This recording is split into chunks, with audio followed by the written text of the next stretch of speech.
Hello बच्चों, कैसे हो।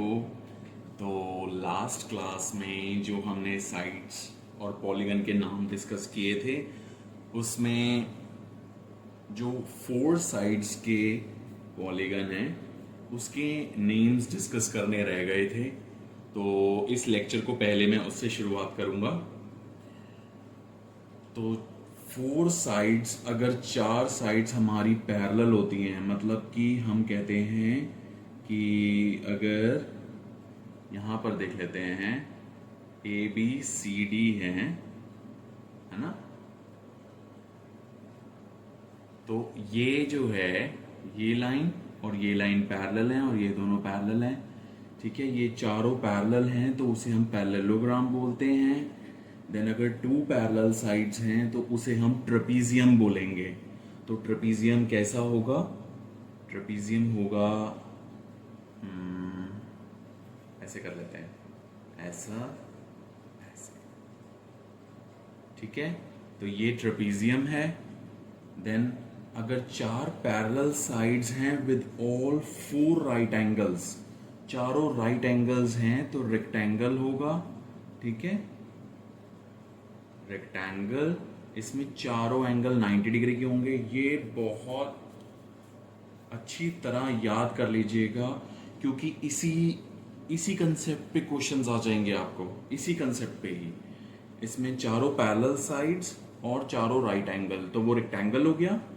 Then 4 parallel sides with all 4 sides being equal, 4 parallel sides, then चारों साइड्स इक्वल और अपोजिट एंगल्स भी इक्वल होंगे तो रोम्बस होगा।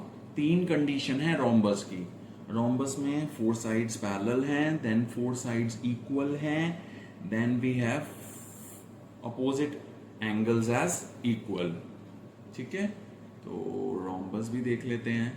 जनरली हम रोम्बस ऐसे बनाते हैं, लेकिन वो स्क्वायर की तरह भी बन सकता है। तो ये इसके इक्वल है और ये इसके इक्वल है। ठीक है, ये डबल मैंने इसलिए बनाया है, आपको अगली क्लासेस में ऐसे ही मिलेगा, आप देखेंगे तो। ठीक है, और साइड्स सारी इक्वल हैं और पैरेलल भी, opposite sides parallel means. Last है हमारा कि रोम्बस स्क्वायर कब होगा।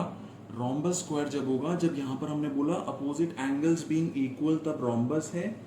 And 4 angles, all of them being right angle, तो स्क्वायर है। ऑल 4 साइड्स इक्वल होनी ही चाहिए और चारों पैरेलल साइड्स भी होनी चाहिए। ठीक है, इसको आप बाय हार्ट लर्न कर लीजिए, नोट कर लीजिए। ये कंसेप्ट आपको आगे बहुत बार आने वाला है। ठीक है, चले आगे। वीडियो पॉज करनी है तो पॉज कर लीजिए, नहीं तो हम आगे चलते हैं।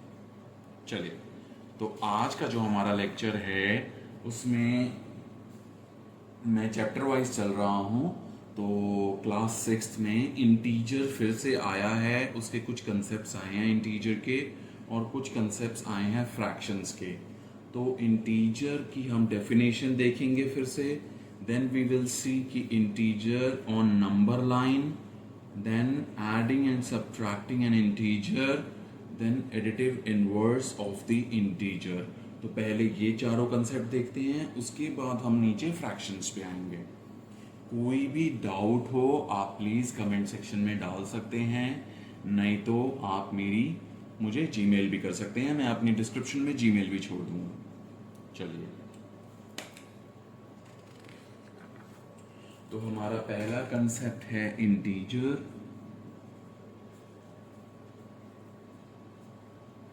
इंटीजर की डेफिनेशन आपको पता ही है।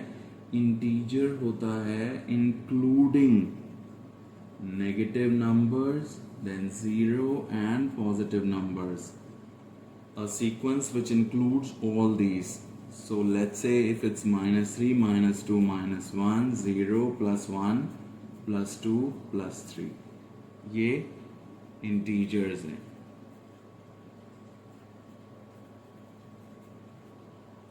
ठीक है, अब इसको नंबर लाइन पे देख लेते हैं।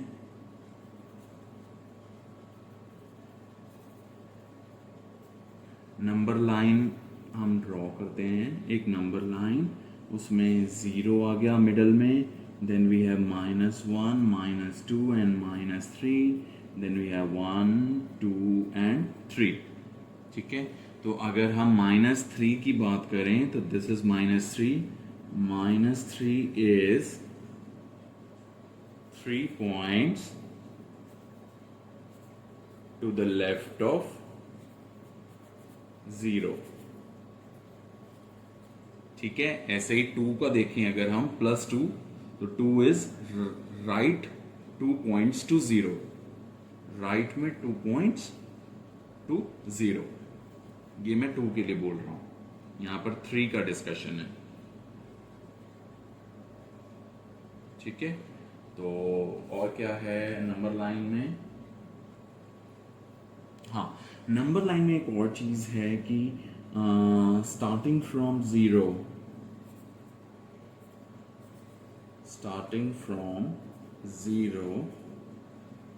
if we move leftwards,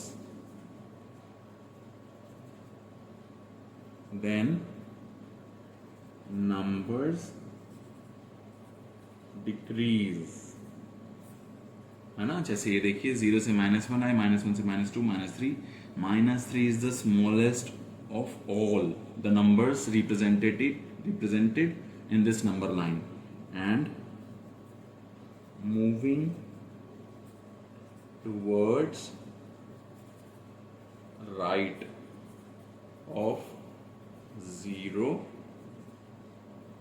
moving towards right of 0, numbers increase।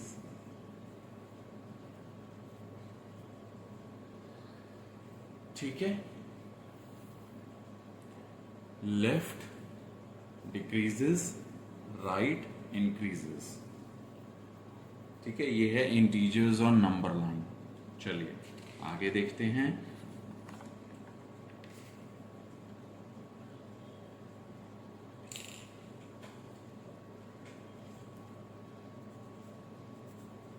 Additive inverse of integer. ठीक है, एडिटिव इनवर्स क्या होगा? एडिटिव इनवर्स तब बोलते हैं हम जब एक नंबर का इनवर्स और दोनों का एडिशन जो है वो 0 दे।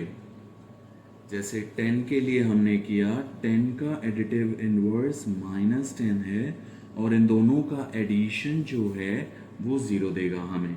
अब -9 देखें, इसका एडिशन किससे करेंगे हम? इसके इनवर्स से। तो इनवर्स क्या होगा? +9, ये भी हमें 0 देगा। तो रिजल्ट हमेशा 0 आएगा ना, integer plus additive inverse of the integer. ठीक है, +10 का -10 दोनों को ऐड किया 0, -9 का 9 दोनों को ऐड किया 0। सो 10 is additive inverse of -10 and -9 is additive inverse of +9। Result हमेशा 0 आएगा एडिटिव इनवर्स में। ठीक है, अब देख लेते हैं addition, subtraction of integer. Addition subtraction में क्या देखना है? सबसे पहले आपने 2 चीजें देखनी है। ठीक है, 2 थिंग्स। ठीक है, एक रिजल्ट और एक साइन ऑफ रिजल्ट। ठीक है, रिजल्ट किस पे बेस्ड होगा? रिजल्ट हमारा बेस्ड होगा कि वहां पर एडिशन होगी या सब्ट्रैक्शन होगी between 2 numbers. Between two numbers. तो एडिशन और सब्ट्रैक्शन, देखिए रिजल्ट कैसे वेरी करेगा, plus plus plus minus minus plus and minus minus. ये हम रिजल्ट की बात कर रहे हैं, ओके। तो रिजल्ट क्या होगा, प्लस माइनस माइनस प्लस, ठीक है, result. And sign of the result, sign of bigger number out of the to.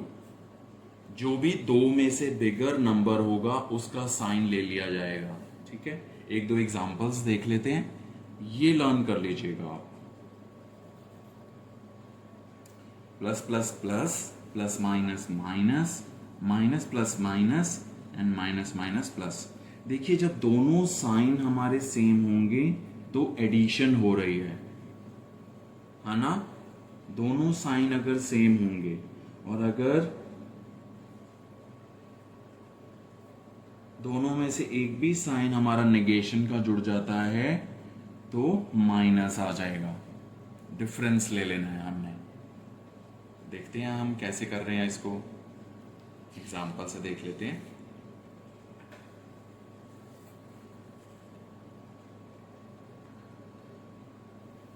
Let's say एक एग्जाम्पल है हमारा 10 प्लस माइनस ऑफ 18।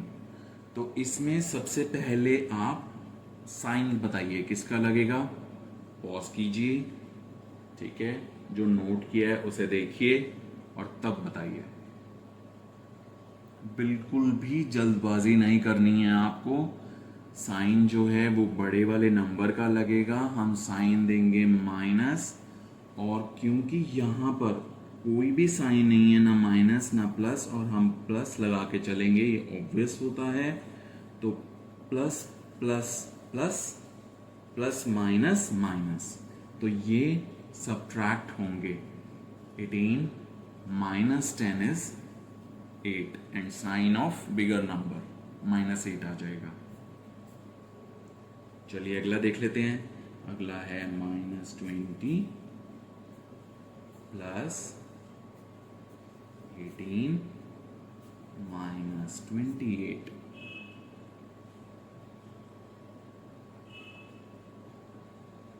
ठीक है,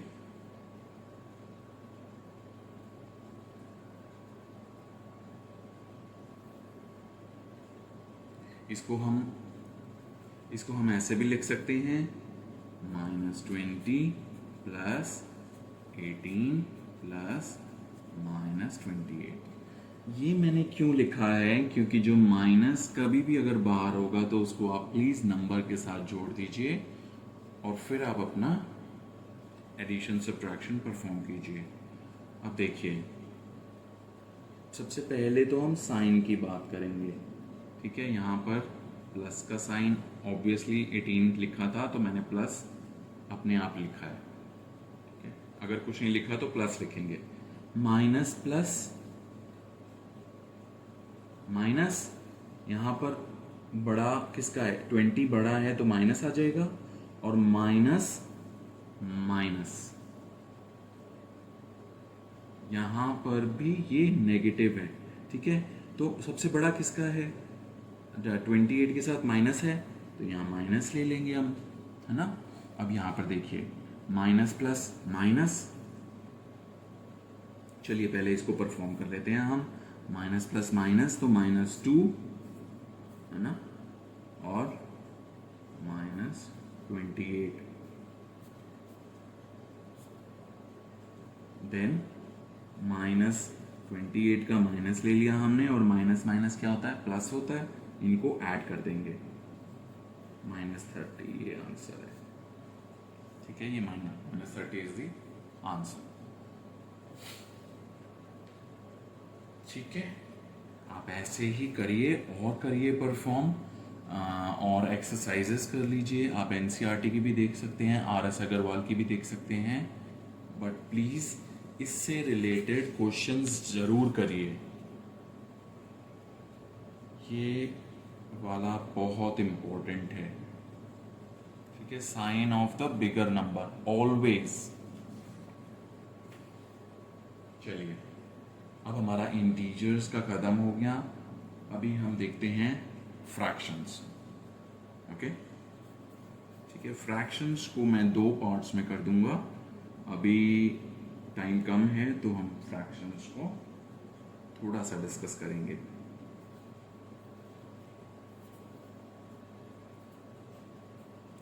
तो फ्रैक्शंस क्या होते हैं? A part of a whole. कोई भी पार्ट होगा होल का वो फ्रैक्शन है। लेट्स से जो हमारा होल है वो है ये 1 है ना।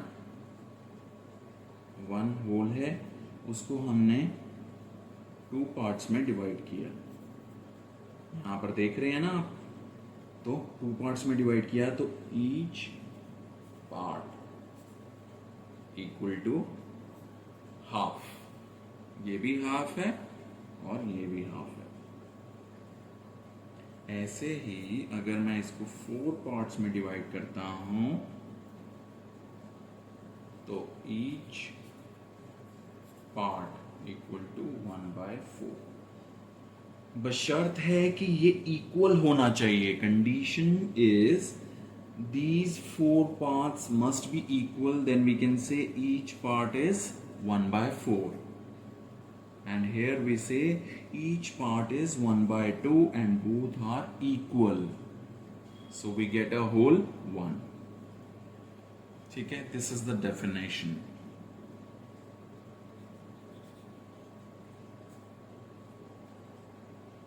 A part of a whole is a fraction. चलिए नेक्स्ट देख लेते हैं, proper fraction. Proper fraction, proper fraction क्या होगा? हमेशा 0 और 1 के बीच में लाई करेगा, ठीक है। और प्रॉपर फ्रैक्शन की एक और खासियत होगी कि न्यूमरेटर ऑलवेज लेस देन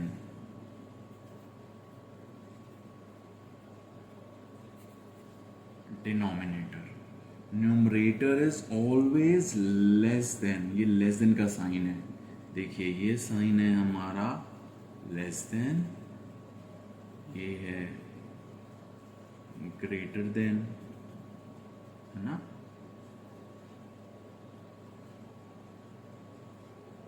ये प्रॉपर फ्रैक्शन हो गया। Just like 2/5 is the proper fraction, and always proper fraction lies between 0 and 1. 4/8 is a proper fraction, 13/17 is a proper fraction. ये सब एग्जाम्पल हैं प्रॉपर फ्रैक्शन के, ठीक है। नेक्स्ट क्या है? Improper fraction.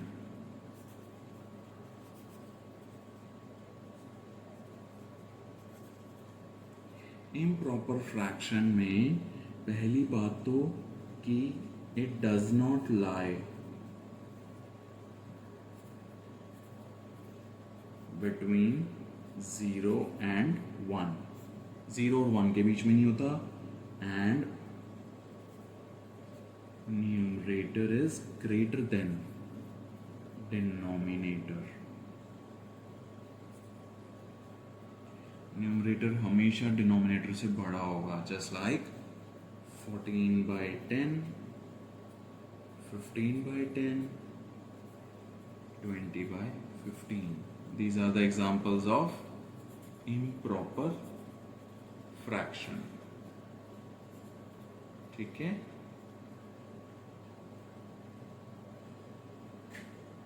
चलिए एक और टॉपिक कर लेते हैं हम, मिक्स्ड फ्रैक्शन, और उसके बाद फिर इस लेक्चर को क्लोज करेंगे। मिक्स्ड फ्रैक्शन,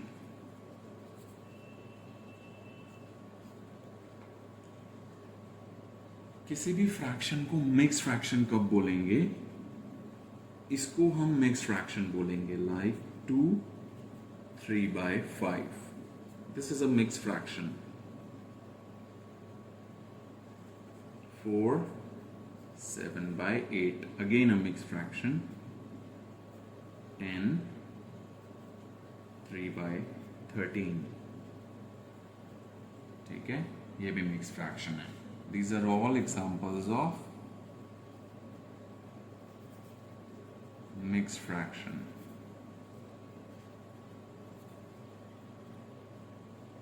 एक मिक्स फ्रैक्शन को कैलकुलेट कैसे करेंगे? जैसे अब यही वाला है, मान लीजिए 2 3/5. इसको हम कैसे लिखेंगे?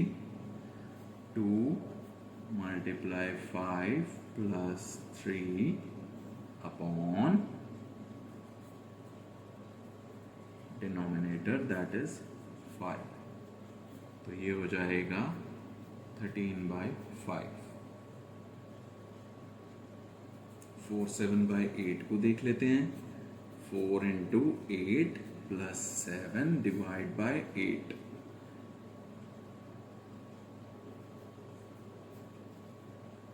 ठीक है, अब इसकी प्रैक्टिस कैसे करनी है आपने?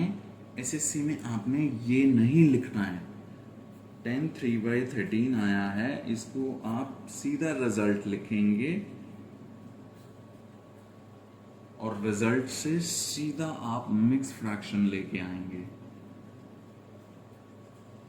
आपको इसकी मेहनत करनी है. ठीक है, यहां से यहां और यहां से यहां जाना है विदाउट राइटिंग दिस. इसको नहीं लिखना है आपने. ठीक है, ये इसके लिए स्ट्राइव करना है आपने. पेन कम चलाना है एसएससी में, लेकिन कंसेप्ट सारे आने चाहिए आपको. ठीक है, तो मिक्स फ्रैक्शन भी हो गया हमारा, देन इम्प्रॉपर फ्रैक्शन भी हुआ, प्रॉपर फ्रैक्शन भी हुआ. ठीक है, फ्रैक्शंस हमने डिस्कस किए, इंटीजर्स, एडिटिव इनवर्स डिस्कस किया. आप प्लीज रिवाइज करें इनको सबको. कोई भी डाउट हो मेरे से पूछें, आप कमेंट सेक्शन में डाल सकते हैं या फिर जीमेल पे मुझे फीडबैक दे सकते हैं. कोई भी मुझे इम्प्रोवाइजेशन करना है तो. Thank you students.